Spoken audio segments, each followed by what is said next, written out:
Shirupam Sagrajatam Sahagana Gaganatam Vitam Tam Sadivam Sarvetam Savarutam Parijana Sahitam Krishna Chaitanya Devam Shri Radha Krishna Padam Sahagana Lalita Shri Vishakam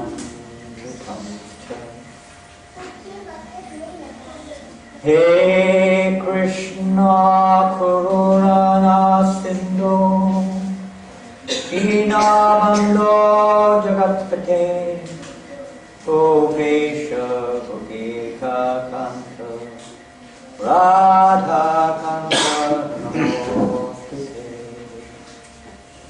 Tapta Kanchana Gaurangi Radhe Vrindavaneshwari Vrishabhanusute Devi Pranamami Hare Panchakalipuruscha Vipasindhu Vyayecha Patitanam Pavanidyo Vaishnavyo Namo Vishnu-padaya Vishnu-pastaya Bhutale Srimate Bhaktivedanta Swami Namaste Saraswate Devi Gauravani Prasarine Nirvasesha Sanyavadi Pastyakade Shatarani Jaya Sri Krishna Chaitanya Prabhu Nityananda Shri Advaita Gadadhar Shri Vasadi Gaura Hare Krishna, Krishna Krishna, Hare Hare, Hare Rama, Rama Rama, Hare Hare. Hare Krishna, Krishna Krishna, Hare Hare, Hare Rama, Rama Rama, Hare Hare. Hare Krishna, Krishna Krishna, Hare Hare, Hare Rama, Rama Rama, Hare Hare. The Bhagavad-gita.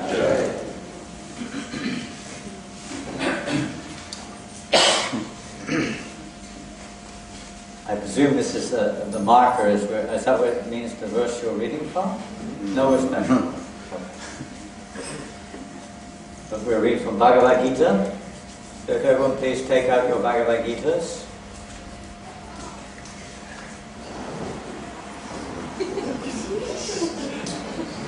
There's one in the back. What have you got there? Chinese Bhagavad-gita. It's sealed, never been opened. Does anybody have a Bhagavad-gita? As it is, not any Bhagavad-gita, as this one. Does anyone have? Hands up if you have? One or two? Not many? You don't have one? No, I don't mean here, at home. At home. Hands up if you've got Bhagavad-gita as it is at home. Quite a few. How many of you got them here? Where? This is it. These are two. Also unopened. Brand new. Just bought it. How many do you have back there, Ananda? Do you have 50 Bhagavad-gitas back there? 4 or 5. Oh, 4 or 5. Well, I'll put this one. I'll hand it back to someone. Pardon? I'll hand it back to someone. I'll hand it back. Deliveries. Deliver. Okay. And then the Gita delivery service.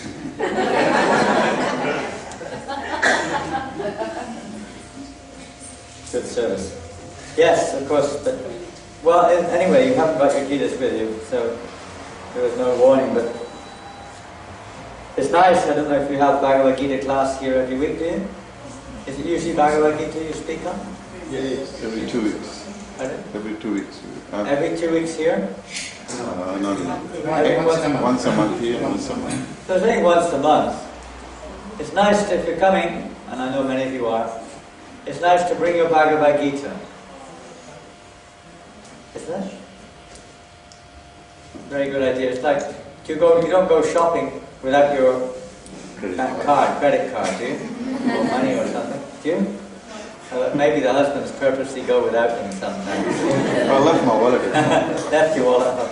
Sorry, you can window shop only. Or you don't go to, of course you don't go to war anyway. When you're going somewhere, you take the necessary, or you don't go to college, most of you have graduated or finished schooling, no doubt. You don't go to college without your books, do you?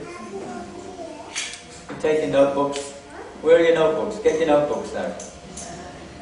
Where are your pens? Oh, come on, this is not school. Give me a break. I want a bit of a relief. I want a bit of relaxation, spiritual injection. But that's true. At the same time, we want to become Krishna conscious. It's true, in one sense, we do need that relief after a hard week. Maybe many of you are working hard, or with the children, and so is it a busy life, looking after the kids. And there's so many things in our lives. We'd like to come together at least once or twice in a while, as much as possible, and just kind of relax and just absorb some kind of spiritual vibrations, the chanting of the Lord's holy names, and hearing a bit of Bhagavad-gita, and discussing a little Krishna consciousness or something. That's all true. But it doesn't take much to bring your Bhagavad-gitas, as almost all of you have a copy. And that way we can enter deeper into the Gita. Is it not that the Bhagavad-gita, tell me, what are some of the effects of hearing the Bhagavad-gita? What are some of the effects? Let someone say something. Put your hand up. Suggest some benefit from the study of the Gita. There are none. None? One. Okay. Food for the soul. You can fill your belly. Okay. Food for the Food soul. for the stomach. For the soul. Food for the soul. What does that mean? Give me a little bit more. What does that mean? Food for the soul. Explain that. Direction given. Okay? Bhagavad-gita gives us directions. We can look at the Bhagavad-gita like a map book, you know? Nowadays you have your navigators. What do you call them? GPS. That is. So, well, anyway, it's still a guide thing. So it's like a guidebook. A map book. Giving us directions. How to get, if you want to go somewhere, you need a guidebook, or you need a GPS or something. You don't know the way. So similarly, Bhagavad-gita is like a guidebook. Guiding us. What else? Guiding us where? Back home. You don't know your way home? Yeah, all these years you still don't know your way back home. Only Liverpool. Kingdom of Going where? Going to God's head? Going to your head. Going where? You want to go to Loka? Go Loka. Back to Krishna. Back to Krishna? Of course you're right. Yes, to go to the kingdom of God, to enter into the spiritual world. And what are you going to do there? What are you going to do there? Serve Krishna. Serve Krishna. Serve Krishna. Really, you're going to serve Him. How are you going to serve Him? In any way possible. Serve His servants. Serve His servants, okay? And in what mood are you going to do that? Goodness. Mood of service and? Awe and reverence. The mood of? Awe and reverence. Mood of goodness. Oh, you want all the reverence one. You're going to Vaikuntha. Oh, disappointing. You're humble. Whatever it is, it's in the mood of? Goodness. Huh? Goodness. Devotion. Come on. Loving service. Love. The mood of love. We want to love God. Bhagavad-gita teaches us how to love God. Not just how to love God, but how to love everyone. Doesn't it? Once you love God, you love everyone. You love everything and everybody. Of course, there's perversions in this world, and the perversions you don't love per se, but you love the person behind it, who are misdirected or in illusion. So one's love for all the parts and parcels of God automatically comes. Automatically. You don't have to make a separate endeavor. So by understanding Bhagavad-gita, in the 4th chapter, what does Krishna say? Don't you keep your mouth closed, young man. Rishikesh, he's a scholar. He knows all these things. 4th chapter, text 9. What does Krishna say? 4th chapter. What is the 4th chapter called? Don't open the book in that Come on. You've been reading Bhagavad-gita here every week for years, or every month, for years and years and years. You've just done it. You're on chapter, well, you may not be. The mark is on chapter 5. You may not be. Come on, you've got your Gitas. You don't even know your Bhagavad-gita. You've got the guidebook. Do you think the Bhagavad-gita is a useful book? Is it useful? Yes. Not very convincing. Yeah. In 4th chapter, Krishna Bhagavan didn't listen to Sangha. It starts with, yes, you've got the indication of the first verse. But do you know the title of the 4th chapter? Transcendental knowledge. In English, or Divya transcendental knowledge. Transcendental knowledge. In the material world, you're busy getting so much knowledge of this world, isn't it? Is that not right? Day and night, most of you have studied so much knowledge, years of our lives studying it all. English and Hindi, history, geography, maths, engineering, science, on and on and on, right? Medicine, this thing, then specialized subjects. We spend our whole life studying. What about the Bhagavad-gita? If it's so important, well, okay, let's get back to backtrack a little bit. In the 4th chapter, 4:9, what does Krishna say? Oh, Madhvi, you made it. Haribo. Haribo, Nitai. So what does Krishna say? 4:9, come on. Come on, scholars. Isn't it embarrassing? Isn't it embarrassing? All of you, almost, not quite. Krishnagi is just arrived. But I think everybody else here is I may be mistaken, but it looks like everyone else here is of Indian descent. Maybe one or two are not, I don't know. But almost everyone is of Indian descent, isn't it? Either through Fiji or somewhere, Malaysia or somewhere. But it's original Indian descent. Now, Bhagavad-gita is, practically speaking, even amongst the world, you could say, is the most famous book, in people's eyes anyway, of Hinduism, of the Hindus. It may not be Hinduism per se, but it's the most famous book of the Hindus, at least philosophical book, is it not? Yes, yeah. Even persons who don't believe in Krishna still read, study and comment on the Bhagavad-gita. Isn't it? And so many scholars all over the world, Western scholars, Russian scholars, so many scholars study Bhagavad-gita, don't they? Very famous. So it's a little embarrassing. We should really try to become a little bit more enthusiastic to study the Bhagavad-gita. Why? We've already heard one is the teaching is a guidebook. Guidebook to help us to 4:9 to what? And you may know it, you may not just pick the number and against the verse, so you probably know the verse, many of you. It begins with Janma. You got it. Janma karma chame divyam Swadeham punarjama naiti mamiti surja. You know what does Krishna say? In English. Some of you know that verse already, know the meaning in your own language. But in English, what does he say?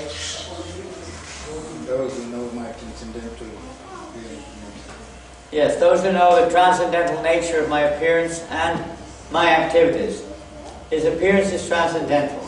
That's why the fourth chapter is called Transcendental Knowledge, because the fourth chapter deals, for instance, with the process of understanding Krishna's transcendental nature.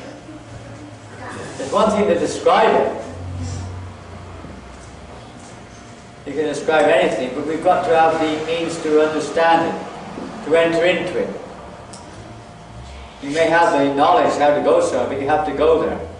The knowledge is not much use. You may know how to cook, theoretically, but it's not much value unless you cook. You may have all kinds of theory. The theoretical knowledge is of little value unless we use it.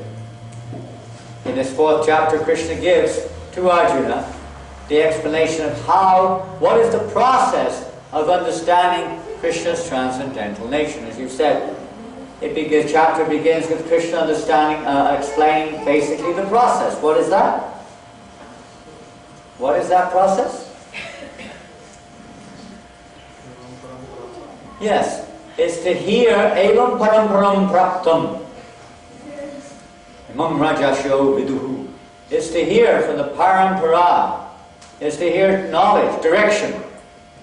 Now that direction may not appear to be transcendental.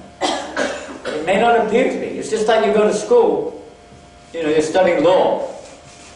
How long does the course take? 6, 7 years? You're not a lawyer, but you're on the path to becoming one. You can't jump to being a lawyer. Can you? You can't just declare yourself to be a lawyer. Can you? You can, but it won't work. You can say, I understand Krishna. But no, there's a process of understanding Krishna.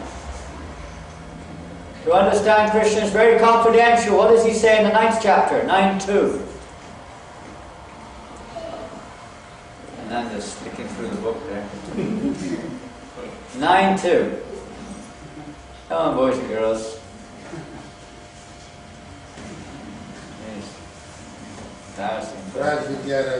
Well done, Guru. Thank you. Raja Vidya Raju Guyam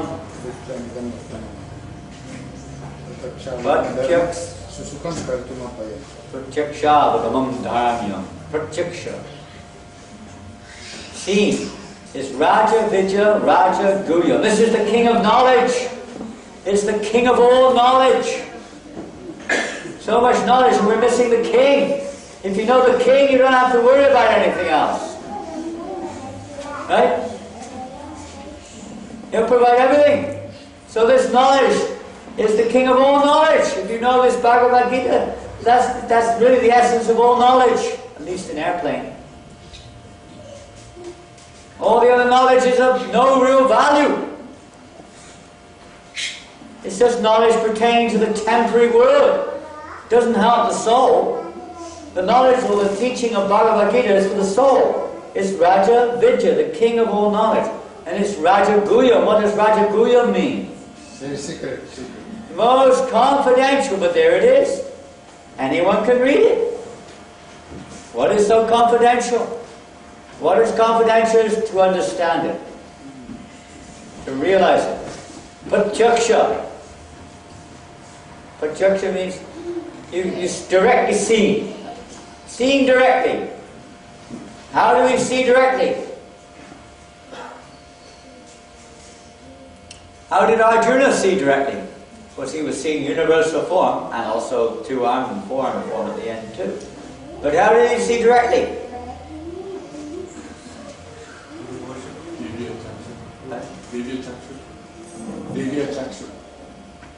Yeah, but where did he get those specialized from?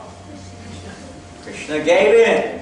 Krishna gives that realization. He's speaking it, but he's telling us in the Bhagavad-gita what is the process whereby we can understand him. He's revealing it to us. As they surrender unto me, I reveal myself accordingly. He's giving the whole process of realizing God, understanding God or Krishna, is surrender. Prapanam. Surrender. Without surrender, the Lord doesn't reveal himself. He will reveal an aspect of himself, like the material world, universal form maybe. Or he may reveal his impersonal nature. Or he may reveal some material form of some kind or another. But he will not reveal his spiritual, transcendental, original form. That requires surrender to him. And how do we surrender?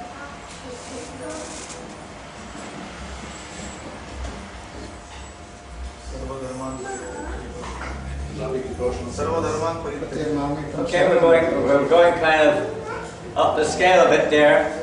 We give up all other shelters and we completely take shelter of Krishna. Put your firm faith in Krishna. Okay. Krishna says, Sarva Dharma Pratyagya, give up all other religion. Doesn't sound like a very good advice from God, does it? Give up all religion and surrender to me. No, he's given us religion. Now he's saying, give it up. What is this? That has to be understood in perspective. That's the final instruction. Is it not? That's the final one. But throughout the Bhagavad-gita, he's giving us so many guide steps to come to that point. To come to Mammana Bhagavad Bhakto Madhyaji Mam Namaskuru. How to come to that point. He's giving so many steps. Just like in education, you give so many steps. That's the goal of Gita, is to surrender to Krishna.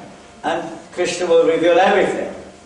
As the sun lights up everything in the day, when one's in this knowledge of Krishna, everything becomes enlightened. We can see things, everything becomes in perspective. There's no more bewilderment about what's going on. But that's the final stage, surrendering to Krishna, fully surrendering. But we begin the surrendering as Arjuna did in the second chapter. In the first chapter, Arjuna was rejecting Krishna, right? Not rejecting Krishna, rejecting his duty to fight. Or more, as you can say, rejecting Krishna. He said to Krishna, I will not fight. You may want me to fight. You can fight. You can do what you like, but I'm not going to fight. He was kind of rejecting Krishna. He put himself in the position of like a spiritual authority as to what's to be done. But he was not happy. So what did he do eventually? In the second chapter, maybe verse 8 or something. Yes, he took shelter of Krishna. Karpanya dosho pahatasvabhava. Prichamitam dharma samuticheta. Yashreyasha nishitam bruitam me. Shishya. He became a shishya of Krishna. I become your disciple. Shishashteham sharimam tvam prapanam. Now I am your disciple and soul surrender unto you. Please instruct me. And that's where Gita really begins. And then Arjuna started to instruct Krishna. Krishna started to instruct Arjuna. At that point, after he surrendered, up to that point there was some discussion. And then Arjuna kind of backed out and surrendered to Krishna. And then Krishna began to instruct. So what did he begin with? Ashochan. Pragyavadam stabhasase gatasam agatasam cha nanu shochanti panditaha. What is that? By speaking learned words. Yes. You are not able to agree. By speaking learned words, you are? What do you agree? And these are not befitting someone like you. You're grieving for what is not worthy of grief. You're speaking, sounding very learned, but you're speaking like a fool. A foolish person understands things in a proper perspective. So the first thing Krishna explained was, first thing you have to understand is, you're not the body. You're not the body, you're a spirit soul. That's called Gyan. Now that's not exactly the purpose of Bhagavad-gita, just to understand we're not the body. But it's the beginning. It's the first stage. There's no question of self-realization or spiritual life as long as we're thinking, I'm the body. Right? Or I'm the mind. That's material. And Arjuna's arguments were all based on the material platform, basically.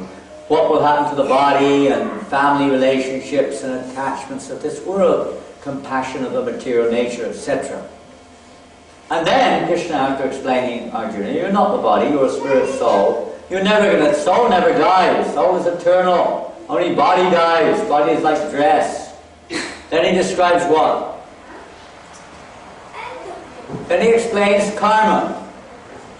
Karma doesn't just mean activity, it means action according to your prescribed duty, according to scripture. You don't just do it. Not any old thing we do is duty.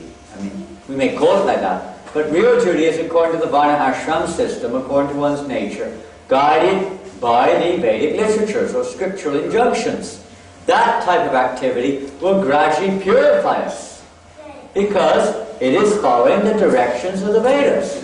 And where do the Vedas come from?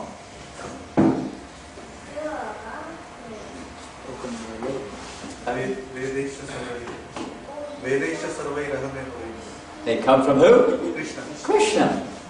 So by following, knowingly or unknowingly, the Vedic system, even in the form of duty, one is following Krishna. It's a step of surrendering to Krishna.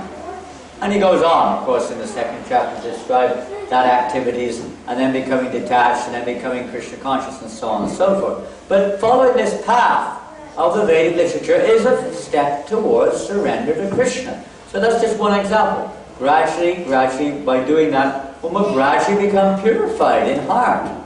One's consciousness will become purified. And as the heart becomes purified, naturally one's understanding of Krishna starts to evolve or to develop. It's quite natural. It's not something that you get simply by learning. It's by purification. Nityasiddha Krishna praying, sadhakavanai shravanadi shurichite karyudai. So that love or that realization of Krishna is not something you get from the material world exactly. It's from shravananadi. It's from the, in this case, topmost, you can say, level of practice of hearing and chanting about Krishna. But it begins. There's a beginning to everything. The beginning is not the end, but it's the beginning of the end. You're starting on the right path, like education. You kick off, you start. It's the beginning towards perfection. So for many people it may be a little baby step beginning, but that's Krishna's giving that, up to the point where we actually realize that, you know, that Krishna is the Supreme Personality of Godhead, and we surrender to Him. And when we surrender, He reveals everything. He reveals everything to us. Simple as that. So when we understand that, by this process, gradual process of surrendering, and the fourth chapter, what is the key verse in the fourth chapter in terms of realization of the absolute truth, or realization of Krishna? What is the key verse? 434, I think it is. 434. Related to your statement about Krishna speaking to the sun god, and then the knowledge being passed down, what is that verse? Kadvidi pranipatena parikashena seva jnanastattvadarshina. You want to know the truth? What do you do? Go to the one who knows. What do we do? Maybe my hearing's not so. Go to the one who knows it. Yes, we go to a spiritual master, one who knows the truth. And we inquire submissively, and we render service unto such a spiritual master or masters, because they have seen the truth. We follow their instruction, we take their guidance. That's the process. Because they've seen the truth, they can reveal that knowledge unto you. Now, but what knowledge do they reveal? That will depend on their level of consciousness. They may simply reveal very simple directions to help us to advance. Bhagavad-gita has all these things in it. But there you see in the fourth chapter, we backtrack on it. Not really backtracking, but remarkably are.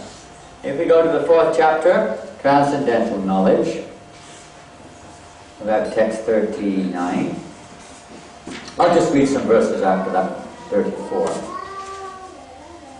In the next verse, Krishna says, 35, he says, having obtained real knowledge from a self-realized soul, you will never fall again into such illusion. The whole chapter is directed towards this point of surrender, or taking shelter or direction from the spiritual master. And it's also directed, or let's say many instructions are given there, in purifying our activities. Much of the chapter is directed towards various sacrifices to be performed, which will help control our senses, purify our minds, and situate us in the mode of goodness. But the key is taking direction from a spiritual master. You will never fall again into such illusion, for by this knowledge you will see that all living beings are but part of the Supreme, or in other words, they are mine. In other words, every living entity is spiritual, eternally connected to the Supreme Person, as his parts and parcels or his servants. And then Krishna says, even if you are considered to be the most sinful of all sinners, when you are situated in the boat of transcendental knowledge, you will be able to cross over the ocean of misery. So this is, Krishna's given us the boat. Bhagavad-gita is also, you can say, like a boat. And the spiritual master is like the captain of the boat, you know. Well, the human body is often compared to a boat, and the Vedic literatures are often like favorable breezes. But in this case, we give an example. It's the boat of transcendental knowledge Krishna is giving here. But even if you're in the boat, we may still need directions. Huh? That's why it says here that you should approach a spiritual master who's the captain of the boat, who knows the direction which the boat to go in, who knows what position we should take on the boat, so we don't fall over, fall off the boat, or rock the boat. And if we stay on that boat of transcendental knowledge, given here by Krishna, then we will cross the ocean. It's a very practical thing. He talks about karma, he talks about jnana, he talks about karma yoga, jnana yoga, talks about the mixtures, karma mishra bhakti, karma mishra jnana mishra bhakti, and so on. He talks about activities in a detached way, sakama, and a detached way, nishkama. So many different aspects are there, gradually leading us up to the point of realizing we're not this body and surrendering to Krishna and so on. And then the next verse he says, as a blazing fire turns firewood to ashes, O Arjuna, so does the fire of knowledge burn to ashes all the reactions of material activity. Now that fire of knowledge is not just theoretical. It means, how do you get fire of knowledge? It means when it's put into practice, then it catches, just like the knowledge of how to cook. You put it into practice, that's the knowledge. You turn the fire on and cook. And then you get a nice preparation if you follow the recipe. And you don't burn it. Or whatever. So when we're in the fire of knowledge, that means that we're in the association of the guidance, let's say, of a spiritual master, following the practice of the knowledge itself, practically applying their lives. That's the fire of knowledge. And that will burn all the reactions of sinful activities, automatically burn them to pieces. Like a forest fire burns everything. In this case, burning all of our sinful reactions. In this world, there is nothing so sublime and pure as transcendental knowledge. And transcendental knowledge is the means to get out of this world. It's the process to get out of Maya, to get out of illusion, to get out of our entanglement in this world and become Krishna conscious. Such knowledge is the mature fruit of all mysticism. It's the fruit of all our activities, whatever they may be, whether it's jnana, karma, yoga, whatever we're doing. This is the fruit. It's this transcendental knowledge. And one who has become accomplished in the practice of devotional service enjoys this knowledge within himself in due course of time. This is where real pleasure lies, when we're situated in the fire of transcendental knowledge, applying it in our lives, practically, mentally, on every plane. And you can apply it in this world in every sphere of life, because everything is connected to Krishna. A faithful man who is dedicated to transcendental knowledge and who subdues his senses is eligible to achieve such knowledge. So that summarizes it, really. One who's faithful and dedicated to this practice, or to the knowledge which leads to self-realization or God-realization, achieves it in due course of time with faith, dedication, subduing one's senses. And having achieved it, he quickly attains the supreme spiritual peace. No more disturbed by the modes of nature. No more disturbed by lust. But ignorant and faithless persons who doubt the revealed scriptures do not attain God consciousness, for they fall down. For the doubting soul there is happiness neither in this world nor in the next.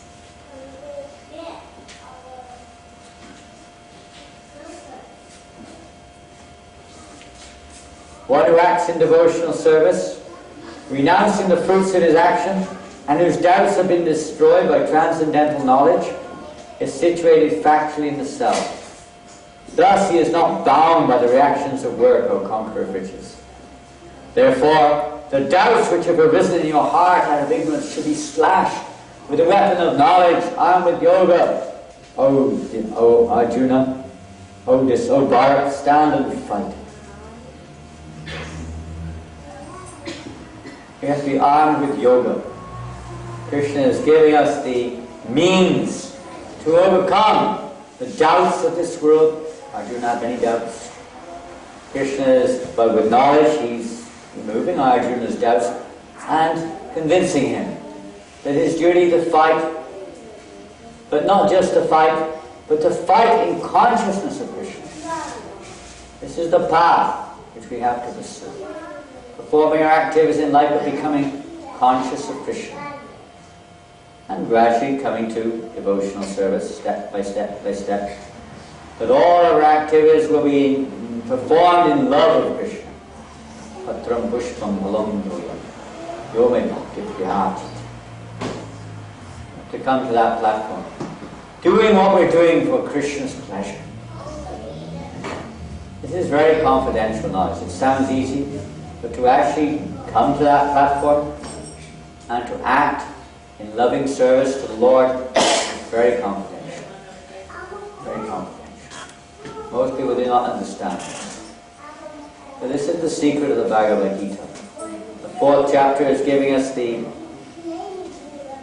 outline, you can say, of the process of attaining that understanding of Krishna. That understanding of Krishna will lead to no more birth in this material world, but one will attain to the spiritual kingdom. One who understands the transcendental nature of my appearance and activities does not, upon quitting this body, take birth again, but attains to the spiritual kingdom. This is the secret of Bhagavad-gita. How to come to that. Let's see. Now we have, it's 10 minutes to 7. Perhaps some of us would like to ask some questions or discuss some points of Bhagavad-gita. Please feel free to do so. Yes? Maharaj, you mentioned earlier, in one verse it says that the doubtful are neither happy in this life nor in the next. But sometimes you see people who doubt the scriptures but still live extremely opulently and seemingly happily in this life. Could you explain how that relates to that verse? Well, happiness is an interesting feature, interesting topic. What is true happiness?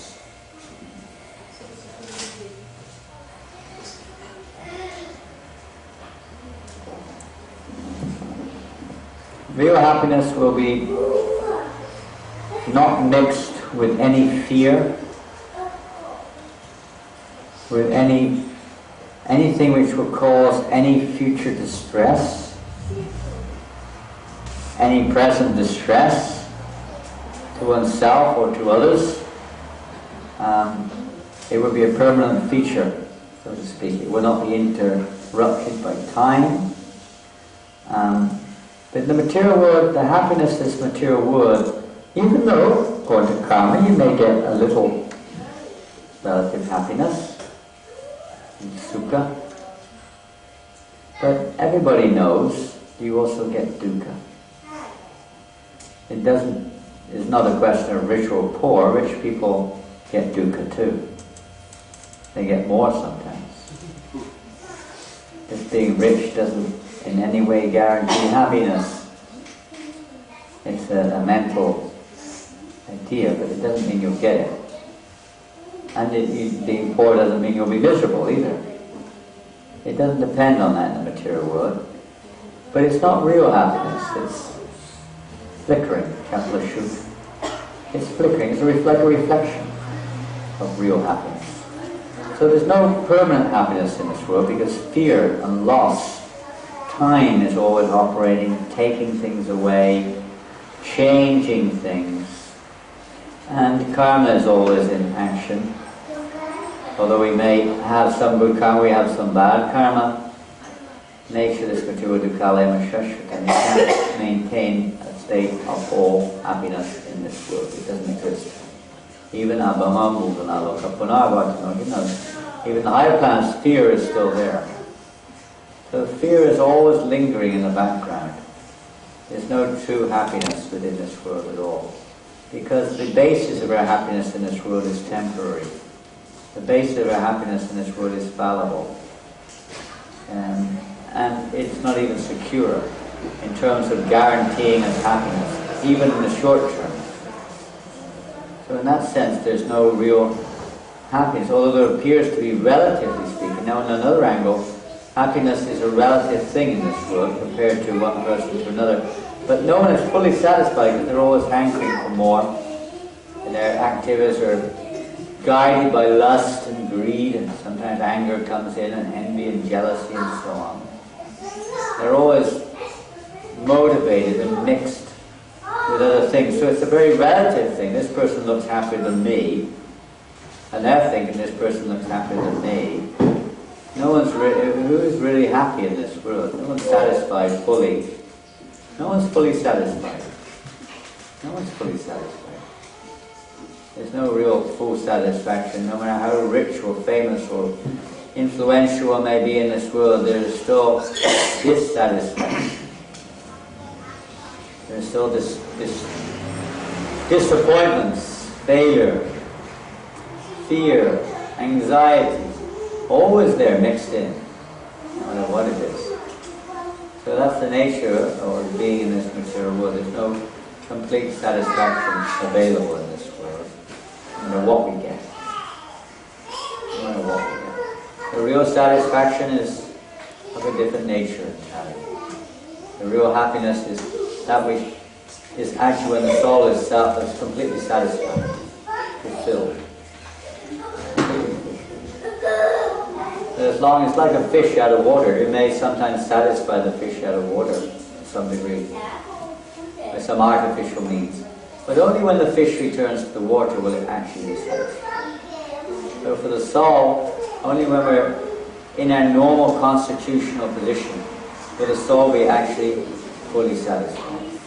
As long as we're in this abnormal condition of birth and death, where time is the controlling factor, we're not complete. We can never be completely satisfied. Our satisfaction is limited. So that's the situation. We may deny the scriptures and have doubts, and that's our choice. We have that free will. But we will not be satisfied. Arjuna was like that in the beginning. He was doubting. He was challenging. But he wasn't satisfied.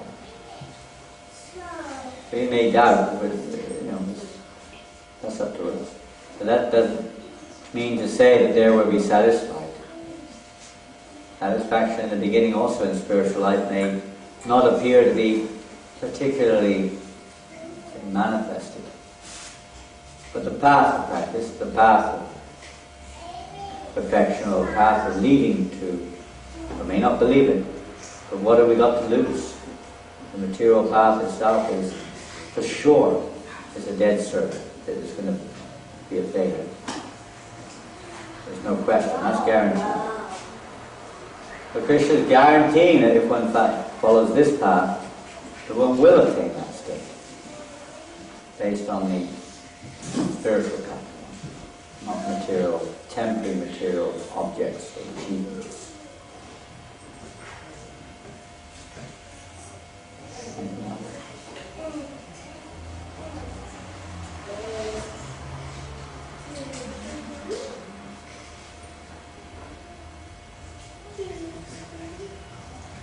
Yes. Maharaj, like the ultimate goal is to love Krishna, right?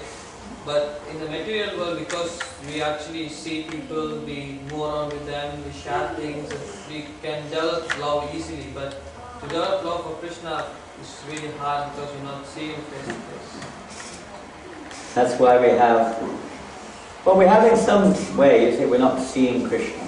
The question or the point was that in the material world we can in a sense, we can directly associate with and see and reciprocate with other living entities. So, according to that reciprocation, it's a little easier to feel some degree of love or relationship with that person. Yet with Krishna, we may not. It's not so easy because we're not seeing Krishna exactly. And then we may wonder why we're doing what we're doing. Because, well, one reason, as I asked you the reason, why are you doing what you're doing? What is your incentive?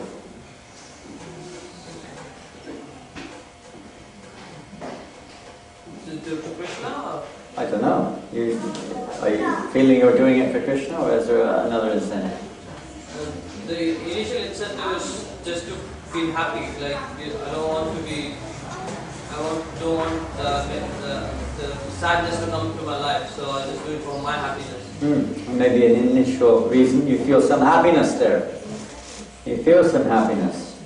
Why do you make a relationship with a person in this world? So that I can share my things, I can feel important, like have someone to talk to. Feel some satisfaction? Yeah. So, similar thing, isn't it? You want to have some satisfaction, you want to have some happiness. So, chanting Hare Krishna or whatever you're doing, there's some happiness there even in the beginning. Although we may not have developed a very deep relationship. Krishna is still reciprocating, you're feeling some happiness there in your relationship or your service or whatever it may be. Something is there. We will not really, unless there's some satisfaction in relationships, of course, family, relationships with children and so on. That's a duty also. It's a natural thing. But in relationship with other living entities, when we make relationships with people we feel we've got something in common with. We get some pleasure out of that relationship. Similarly, when we're chanting Hare Krishna, when we're hearing about Krishna, when we're serving Krishna, there's a great pleasure there. And especially it's churned in the association of those who have it, those who have that relationship with Krishna, those who are more developed or more mature in their Krishna consciousness. We feel a relation with them. This is a simple thing in terms of persons in this world you like or you don't like, you could say, but the same thing is there in Krishna consciousness. We have a relationship with the deity, we have a relationship with the holy name, a relationship with devotees. It's there. Relationship with prasada, a relationship with the instructions of the Lord. You feel pleasure. It's very personal. Not just something we see everything as personal, really. Even the relationship with the material world, you may get pleasure when you're in the sun or in the sea or in a beautiful place because of the energy of God. We can experience His presence there. All wonderful things in this world, they're emanations from the Lord. Even the love that we feel for other living entities is love for the soul. When the soul's not there, there's no real love. You can't love a dead body. It's because of the presence of a person, the soul within. So there's life everywhere. They're in everything. So we can feel that, like with Prabhupada specifically, of course. One could feel his love for Krishna. One could feel how much he loved Krishna. Sri Rishikesh Prabhu was mentioning earlier on how Srila Prabhupada, how determined he was to cross over the ocean to go to the West to preach Krishna consciousness, not for himself, but because of his love for his spiritual master and Krishna. We may not have that, it's true what you say, but we have some degree of love for Krishna, otherwise we wouldn't be here. There's something is there. It may not be pure, but there's some faith is there. Some related Krishna reciprocates. We have some love for other devotees. Something is there. It's not just blind faith. You have an attraction is there. And every relationship in this material world, we say it's love, or we say this and that, we all know how much disappointments we experience in trying to enjoy the temporary forms of this world. Trying to love them and so on. There's so much disappointment is there. We can't stop loving. It's the nature of the soul to love. The constitution of the soul to love. It's a matter of directing it in which way we direct it. When we direct it in this material world, we can see that it always comes to an end. The love doesn't come to an end, but the object which we love comes to an end. So as we progress in spiritual life, our love, or the awakening of that love for Krishna grows more and more. It doesn't diminish. Of course we can turn it off if we want. But in itself, it's ever increasing. It has no end. Whether it's love for prasadam or love for chanting Hare Krishna, these are forms of Krishna too. The deity. So many ways Krishna appears. It's in our heart. Become a little bit more personal. As our relationships with people of this world are really relationships with the soul. Because without the soul, there's no love. There's no relationship at all. The dead body. No value. So similarly with Krishna, everything in a sense is Krishna's body. We have to try to appreciate Krishna's presence in everything. Then we'll start to love Him everywhere and everything. So a little knowledge is required, no doubt, to develop that love. Otherwise it may be, you can say, we have an attraction for this, an attraction for that, we feel some pleasure from. That is also Krishna's reciprocation.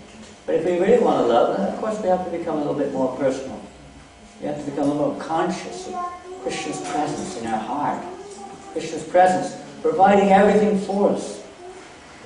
Don't you love a person who provides everything for us? He's providing everything. God is providing everything. We're not.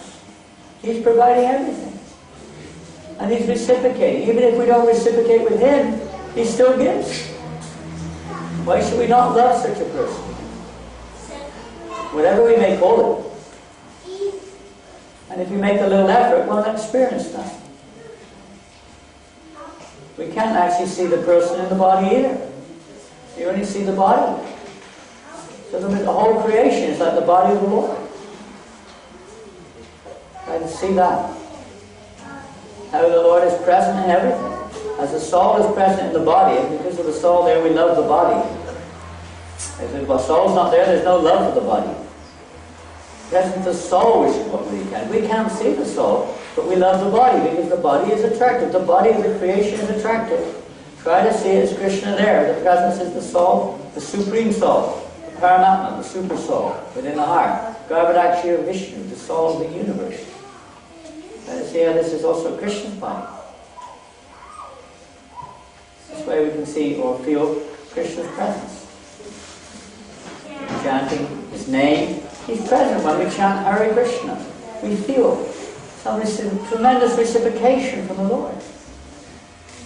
Experience a relationship there with the holy name. It's joyful. Joyfully performed. Very personal. Right, it's 7 o'clock now. And we have to progress now with the arti. Thank you very much. Bhagavad-gita. Please try to read the Bhagavad-gita as much as you can. There are some copies available here if you haven't got one. Please obtain one. And you can always give it away as a gift if you've already got one. Hare Krishna.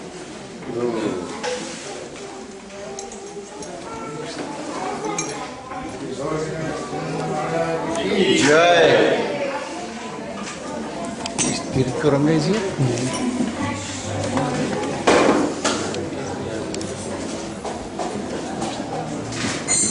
Spirit करेंगे जी